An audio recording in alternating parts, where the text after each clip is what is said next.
മാഷേ, നമ്മുടെ കേരളത്തിലെ ഒരു ആധ്യാത്മിക ആചാര്യൻ വിശ്വഗുരുവായി മാറുന്ന കാഴ്ച കാണുകയാണ് കേരളം.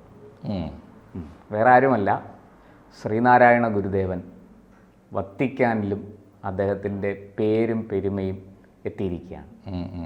ദൈവദശകം ഇനി വത്തിക്കാനിലും മുഴങ്ങും. മാഷിന് എന്ത് തോന്നുന്നു? അത് ഇത്തരം ഗുരുവിനെ ആഘോഷമാക്കുന്ന ഒരു ലോകം വളരെ നേരത്തെ പിറക്കേണ്ടതാണ്. ഏറെക്കുറെ എത്തിയിരുന്നു എന്ന് എനിക്ക് തോന്നുന്നു. പക്ഷേ ഇപ്പോൾ അതെല്ലാ മതിലുകളും ഭേദിച്ച് ലോകത്തിൻ്റെ ഒരു പൊതു ആശയമായി തീരുകയാണ്. ഗുരു പൊതു വെളിച്ചമായി തീരുകയാണ്. അതെ. അപ്പം അതിന് നിമിത്തമായത് എനിക്ക് തോന്നുന്നു നല്ല സമയമാണ്. വത്തിക്കാനാണ് തീരുമാനിക്കുന്നത്. അത് ഇവിടെ അത് ഒരു വല്ലാത്ത മാതൃകയാണല്ലോ. ആലുവയിൽ സർവമത സമ്മേളനത്തിൻ്റെ 100ാം വാർഷികം. അത് തന്നെ എന്ത് അത്ഭുതകരമായ രാശിയാണെന്ന് ആലോചിച്ച് നോക്കൂ. ഒരു സമ്മേളനത്തിലേക്ക് അവൈലബിളായ ലോകത്തിലെ എല്ലാ ദർശനങ്ങളെയും വിളിക്കുക, പ്രത്യേകിച്ച് ആത്മീയമായ ദർശനങ്ങളെയൊക്കെ വിളിക്കുക, അല്ലെങ്കിൽ ധർമ്മസംഹിതകളുടെ ആചാര്യന്മാരെയൊക്കെ വിളിച്ചു വരുത്തിയിട്ട് നിങ്ങൾ പരസ്പരം പറയൂ, പരസ്പരം സംസാരിക്കൂ. പന്തലിൻ്റെ പുറത്ത് എഴുതി വെച്ചത് വാദിക്കാനും ജയിക്കാനുമല്ല, അറിയാനും അറിയിക്കാനും വരൂ എന്നാണ്. അങ്ങനെ എഴുതി വെച്ചൊരു സ്വാമി സത്യവ്രത സ്വാമികൾ, അദ്ദേഹത്തിൻ്റെ അധ്യക്ഷതയിലാണ് ആ സമ്മേളനം നടന്നത്. മിക്കവാറും അന്ന് കേരളത്തിൽ അവൈലബിൾ ആയിട്ടുള്ള എല്ലാ മതാചാര്യന്മാരും വന്ന് പങ്കെടുത്തു. അവർക്ക് പറയാനുള്ളത് പറഞ്ഞു. ഞാൻ പറയുക എന്നുവെച്ചാൽ എന്താണ് എൻ്റെ വിശ്വാസത്തിൻ്റെ, ഈ ദർശനത്തിൻ്റെ മഹത്വം, ഇതിൻ്റെ ചരിത്രം എന്താണ്, ദർശനം അതിൻ്റെ കാതൽ എന്താണെന്ന് പറയുക. അത് പറഞ്ഞിട്ട് ആരും ആരുടെ മേലും വാദിച്ച് ജയിക്കുന്നില്ല. നമുക്കറിയാത്തത് പരസ്പരം എടുക്കുന്നു, കൊടുക്കുന്നു. അങ്ങനെ ഒരു സംസ്കാരമാണത്. അത് ഗുരു കാണിച്ച ഏറ്റവും ലോകോത്തരമായ മാതൃകയാണ് സംവാദത്തിൻ്റെ ഒരു സംസ്കാരം.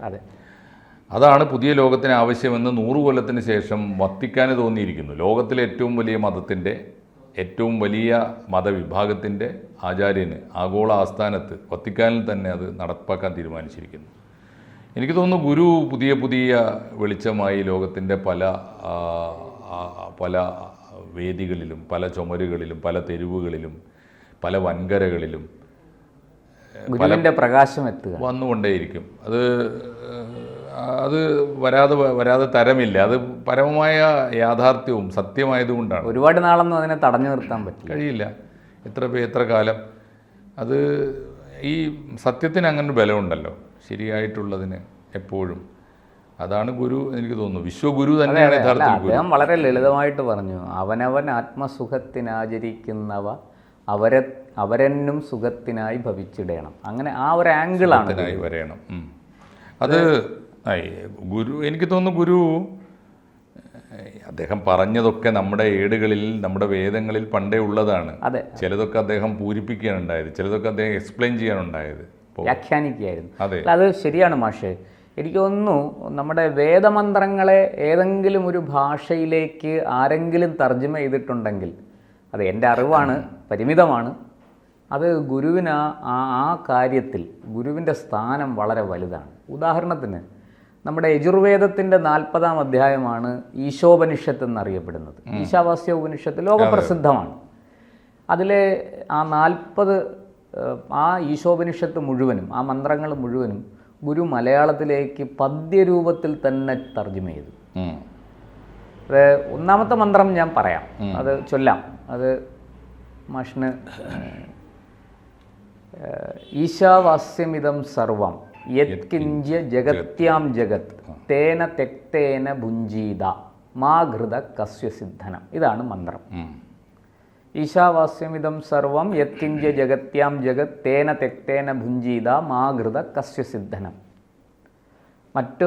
മറ്റൊരാളിനും അവകാശപ്പെട്ടത് ആഗ്രഹിക്കാതെ, മറ്റൊരാളിൻ്റെ ഉപയോഗത്തിലിരിക്കുന്നത് മറ്റൊരാൾ ജീവസന്ധാരണത്തിനായി കൊണ്ടു നടക്കുന്നതിനെ ആഗ്രഹിക്കാതെ ഈശ്വരൻ ഈ നിരന്തരം ചലിച്ചുകൊണ്ടിരിക്കുന്ന ഈ ജഗത്തിലെമ്പാടും ഈശ്വരൻ നിറഞ്ഞിരിക്കുന്നു എന്ന സത്യത്തെ അറിഞ്ഞുകൊണ്ട് നീ ത്യാഗബുദ്ധിയോടുകൂടി അതായത് നിനക്കുള്ളത് മറ്റുള്ളവർക്ക് കൂടി പങ്കിട്ടുകൊണ്ട് ജീവിക്കൂ എന്നാണ് ഈ മന്ത്രത്തിൻ്റെ സാരം.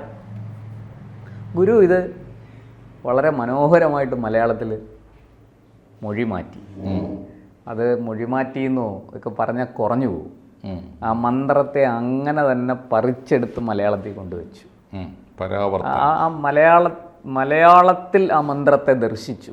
മലയാളം എന്ന മീഡിയത്തിൽ കൂടെ, മാധ്യമത്തിൽ കൂടെ ഗുരു ആ മന്ത്രത്തെ ദർശിക്കുകയാണ്.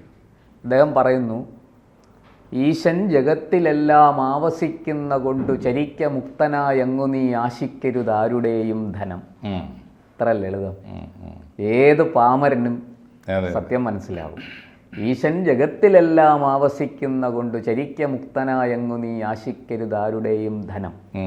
നമ്മുടെ മഹാത്മാഗാന്ധി ഈ പറഞ്ഞു, എല്ലാം പൊക്കോട്ടെ, രാമായണം, മഹാഭാരതം, ഉപനിഷത്തുക്കൾ, വേദങ്ങൾ എല്ലാം നഷ്ടപ്പെട്ടോട്ടെ, പക്ഷേ ഭാരതം ഭാരതമായി നിലനിൽക്കും. ഈ ഒരു മന്ത്രം മാത്രം നിലനിന്നാൽ മതി. ഈശാവാസ്യമിതം സർവം യത്കിഞ്ച ജഗത്യാം ജഗത് തേന തെക്തേന ഭുഞ്ചീത മാകൃത കസ്യസിദ്ധനം. ഈ മന്ത്രം മാത്രം നിലനിന്നാൽ മതി, ഭാരതം നിലനിൽക്കും, ലോകത്തിന് പ്രകാശം ചൊരിയും. ഗുരുദേവൻ ആ പ്രകാശമാണ് ഇന്ന് ചൊരിഞ്ഞുകൊണ്ടിരിക്കുന്നത്. ഈശൻ ജഗത്തിലെല്ലാം ആവസിക്കുന്ന കൊണ്ട് ചരിക്ക മുക്തനായങ്ങു നീ ആശിക്കരുതാരുടെയും ധനം. ഒരുപാട് അദ്ദേഹത്തിൻ്റെ ഈ എന്താ പറയുക, ഭാഷയെ കൊണ്ടിങ്ങനെ നൃത്തം വയ്പ്പിക്കുന്ന ആണ് അദ്ദേഹത്തിൻ്റെ കൃതികളെല്ലാം. ഈ കുണ്ടലിനിപ്പാട്ടും ഒക്കെ എടുത്തു നോക്കിയാൽ നമുക്കത് മനസ്സിലാവും. പറയാൻ തുടങ്ങിയ ഒരുപാട്, നമ്മൾ വിസ്താര ഭയം കൊണ്ടാണ് അങ്ങോട്ട് പോവാത്തത്, അത് മറ്റൊന്നും കൊണ്ടല്ല.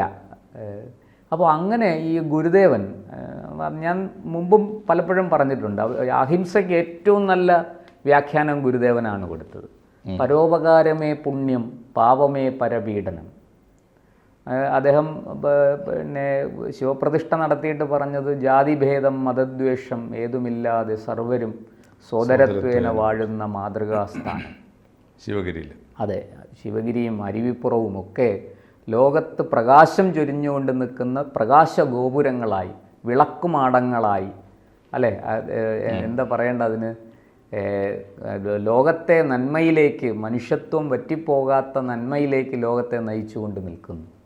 ഇതിപ്പോൾ വത്തിക്കാനും തിരിച്ചറിഞ്ഞതാണ്. എന്താ മാഷെ അതിൻ്റെ കൂടുതൽ എന്തെങ്കിലും ഈ വത്തിക്കാനിൽ നടക്കുന്ന പരിപാടികളുടെ വിശദാംശങ്ങൾ നമുക്ക് ഇനിയും കിട്ടേണ്ടിയിരിക്കുന്നു. എന്തൊക്കെയാണെന്നുള്ളത് ഫിക്സ് ചെയ്ത് അവിടെ പ്രഭാഷണങ്ങൾ നമ്മുടെ ഈ ശിവഗിരിയിലെ സ്വാമിമാര് നിരവധി പേര് പോയിട്ടുണ്ട്. അതെ അതെ. പിന്നെ അല്ലാതെ അതിന് പുറത്തൊന്നും അവര് ആൾക്കാരെ ക്ഷണിച്ചിട്ടുണ്ട്. അല്ല, അങ്ങനെ തന്നെയാണ്. ലോകത്തിലെ പണ്ടിപ്പോ വേൾഡ് റിലീജിയസ് അസംബ്ലിക്ക് സ്വാമി വിവേകാനന്ദൻ പോയല്ലോ. അതെ, 1498 അല്ല, 1893 റൈറ്റ്, 1893 റൈറ്റ്. അപ്പോൾ അതാണ് അതിൻ്റെ പ്രോഗ്രാംസ് ഡീറ്റെയിൽസ്. സർവ്വമത സമ്മേളനം തന്നെയാണ് അതിൻ്റെ ഒരു മാതൃക. ഇതാണെന്നുള്ളതുകൊണ്ടാണ് അതിനെ ആ പേര് കൊടുത്തത്. എനിക്ക് ഗുരുവിനെക്കുറിച്ചൊരു കാര്യം കൂടി എപ്പോഴും തോന്നാറുള്ളത്, ഗുരുവിനെക്കുറിച്ച് ആർക്കും, ഏത് സാധാരണക്കാരൻ തൊട്ട് മഹാപണ്ഡിതനും പറഞ്ഞുകൊണ്ടേയിരിക്കാൻ മാത്രം ഗുരു പറഞ്ഞു വെച്ചിട്ടുണ്ടല്ലോ. ഗുരു ചെയ്തു വെച്ചിട്ടുണ്ട്, കാണിച്ചു വെച്ചിട്ടുണ്ട്. കൊച്ചുകുട്ടികൾ തൊട്ട് മഹാബുദ്ധിജീവികൾക്ക് വരെ ഒരേ വിധാനത്തിൽ വിസ്തരിക്കാൻ പറ്റും. എനിക്ക് തോന്നിയിട്ടുള്ളൊരു കാര്യം, ഇപ്പോൾ നേരത്തെ പ്രശാന്ത് പറഞ്ഞ പോലെ, ഗുരു ഈ വേദങ്ങളുടെ സത്തയേക്കാൾ മനോഹരമായിട്ട് മറ്റു ഭാഷകളിലേക്ക്, തമിഴിലേക്കും മലയാളത്തിലേക്കും ഒക്കെ മാറ്റി സാധാരണ മനുഷ്യരോട് സംവേദിക്കാൻ പറ്റി എന്നുള്ളതാണ് ഗുരുവിൻ്റെ ഒരു കാര്യം. വേദങ്ങളെ അദ്ദേഹം പരാവർത്തനം ചെയ്യുക മാത്രമല്ല, പലപ്പോഴും പൂരിപ്പിക്കുകയും കൂടി ചെയ്തു എന്നെനിക്ക് തോന്നിയിട്ടുണ്ട്. ചില വാക്യങ്ങളൊക്കെ വായിക്കുമ്പോൾ ഇത് വേദവാക്യത്തിൻ്റെ തുടർച്ചയാണല്ലോ, അല്ലെങ്കിൽ വേദത്തിൽ ഈ വരി കൂടി ചേർത്തിരുന്നെങ്കിൽ അത് കുറേ കൂടി വ്യക്തമാകുമായിരുന്നല്ലോ എന്ന് തോന്നിയിരുന്നു. ഉദാഹരണത്തിന് ഏകം സത് വിപ്ര ബഹുധാ വദന്തി എന്ന് പറയുന്ന വേദവാക്യം ഉണ്ടല്ലോ. ആ വേദവാക്യത്തിൽ ഋഗ്വേദത്തിലൊരു ഋഗ്വേദ മന്ത്രമാണ്. അതിൻ്റെ ബാക്കി വരുന്ന ഭാഗം ഞാൻ നോക്കുമ്പോൾ അതിനേക്കാൾ ഫിറ്റായി അവിടെ ചേരുന്ന വാക്യം ഏതാണെന്നറിയോ? അതിൻ്റെ തുടർച്ചയ്ക്ക് യഥാർത്ഥത്തിൽ ചേർക്കേണ്ടിയിരുന്ന വാക്യം പലമതസാരവും ഏകമെന്നു പാരാതുലകിലൊരാനയിൽ അന്ധരെന്ന പോലെ പലവിധ യുക്തി പറഞ്ഞു പാമരന്മാർ അലവതു കണ്ടലയാതെ അമർന്നിടേണം. അതെ, ഇതിൻ്റെ ഒരു തുടർച്ച ഒന്ന് ആലോചിച്ച് നോക്കൂ. പണ്ഡിതന്മാരെങ്ങനെയാണ് ലോകത്തെ കാണുന്നത്? ലോകത്തിലെ ഏകമായ സത്യത്തെ പല പേരിട്ട്, പല രൂപത്തിൽ, പല ഭാവത്തിൽ, അതെ, പല പേരിട്ട് വിളിക്കും. പല പേരിട്ട് വിളിക്കുന്നത് എന്തിനാണ്? ആദരിക്കാനാണ്. നമുക്ക് ഏറ്റവും ഇഷ്ടമുള്ള ആളുകളെ പല പേരിട്ട് നമുക്ക് വിളിക്കാമല്ലോ. അതാണ് പല പേരിട്ട് വിളിക്കും. അതേ സമയത്ത് പാമരന്മാർ ചെയ്യുന്ന പണി എന്താണെന്നറിയോ? ഈ കുരുടൻ ആനയെ കണ്ടതുപോലെ കണ്ടതിൻ്റെ ഏതെങ്കിലും ഒരു തുണ്ട് വെച്ച് അതെ നിർവചിക്കാൻ തുടങ്ങുകയും എന്നിട്ട് ഭൂമിയിലെ മനുഷ്യരെ മുഴുവൻ വഴിതെറ്റിക്കുകയും ചെയ്യും. അത് കണ്ട് അലഞ്ഞു പോകരുത്, അതിൽ പെട്ടുപോകരുത്. ജ്ഞാനികളുടെ അപ്പോൾ ഒന്നാലോചിച്ചു, ജ്ഞാനികളും അജ്ഞാനികളും തമ്മിലുള്ള വ്യത്യാസം, പണ്ഡിതനും പാമരനും അത് മാഷെ ഇപ്പം മാഷ് പറഞ്ഞ ആ ഋഗ്വേദ മന്ത്രത്തിൽ തന്നെ അതുണ്ട്. അതിൻ്റെ ഒരു പൂർവ്വഭാഗമുണ്ട്. അത് പറഞ്ഞിട്ടാണ് ഇതിലേക്ക് വരുന്നത്. പൂർവ്വഭാഗം എന്താ? പൂർവ്വഭാഗം ഞാൻ ആ മന്ത്രഭാഗം ഇപ്പം മറന്നുപോയി. അത് ഈ മന്ത്രം അവസാനിക്കുന്നത് ഇങ്ങനെയാണ്: ഏകം സത് വിപ്രാ ബഹുദാ വദന്തി. എന്നുവെച്ചാൽ ഈ സത്യം ഈശ്വരൻ ഒന്നേ ഉള്ളൂ. അതിനെ ഇങ്ങനെ നമ്മൾ പല പേര് പറഞ്ഞ് വിളിക്കുകയാണ്, പല രൂപങ്ങൾ സങ്കല്പിക്കുകയാണ്, പല ഭാവങ്ങൾ കൊടുക്കുകയാണ്, പല സങ്കല്പങ്ങൾ ഉണ്ടാകുകയാണ്. ഇതൊന്നും എന്താ പറയേണ്ട, ഈ പറഞ്ഞതുപോലെ ഒരു തർക്കത്തിനോ കുതർക്കത്തിനോ ഒന്നും വഴിവെക്കേണ്ടതല്ല. മറിച്ച് ഈ ഇന്ദ്രം യമം അങ്ങനെയാണ് ആ മന്ത്രം ആരംഭിക്കുന്നത്. ഈ ഇന്ദ്രനെന്നും യമനെന്നും പിന്നെ വരുണനെന്നും മാതരിശ്വ എന്നും അഗ്നി എന്നും ഒക്കെ പറഞ്ഞിങ്ങനെ അനേകം പേരുകൾ നിങ്ങൾ പറയുന്നുണ്ട്. ഈ പേരുകളെല്ലാം ഈ പേരില്ലാത്ത ഒരു വർണ്ണനാതീതമായ, നമുക്ക് വാക്കുകൾ കൊണ്ട് വർണ്ണിക്കാൻ അതീതമായിരിക്കുന്ന ഒരു സത്യത്തെയാണ് കുറിക്കുന്നത്. അത് ഈശ്വരനാണ്. ആ ഏകം സത് വിപ്ര, വിശേഷപ്രജ്ഞയുള്ളവർ. ഈ വിപ്രൻ എന്ന വാക്കിന് എങ്ങനെയോ ബ്രാഹ്മണൻ എന്ന അർത്ഥം പറയാറുണ്ട്. അങ്ങനെയല്ല, വിശേഷപ്രജ്ഞയുള്ളവർ. ബ്രാഹ്മണനും വിശേഷപ്രജ്ഞയുള്ളവനാണ് ആ അർത്ഥത്തിൽ. അതൊരു ജാതിവാക്യമായിട്ടല്ല പറയുന്നത്. വിപ്രന്മാർ അതിനെ പല പേര് പറഞ്ഞ് അനേകം നാമങ്ങളാൽ സ്തുതിക്കുന്നു എന്നാണ്. ഗുരു അത് ആ സത്യം നല്ലവണ്ണം കണ്ടതുകൊണ്ടാണ് അദ്ദേഹം പലമതസാരവും ഏകമെന്നു പാരാകിൽ ഉലകിലൊരാനയിലിതന്ധരെന്ന പോലെ പലവിധ യുക്തി പറഞ്ഞു പാമരന്മാരലവത് കണ്ടലയാതമർന്നിടേണം എന്ന് പറഞ്ഞു.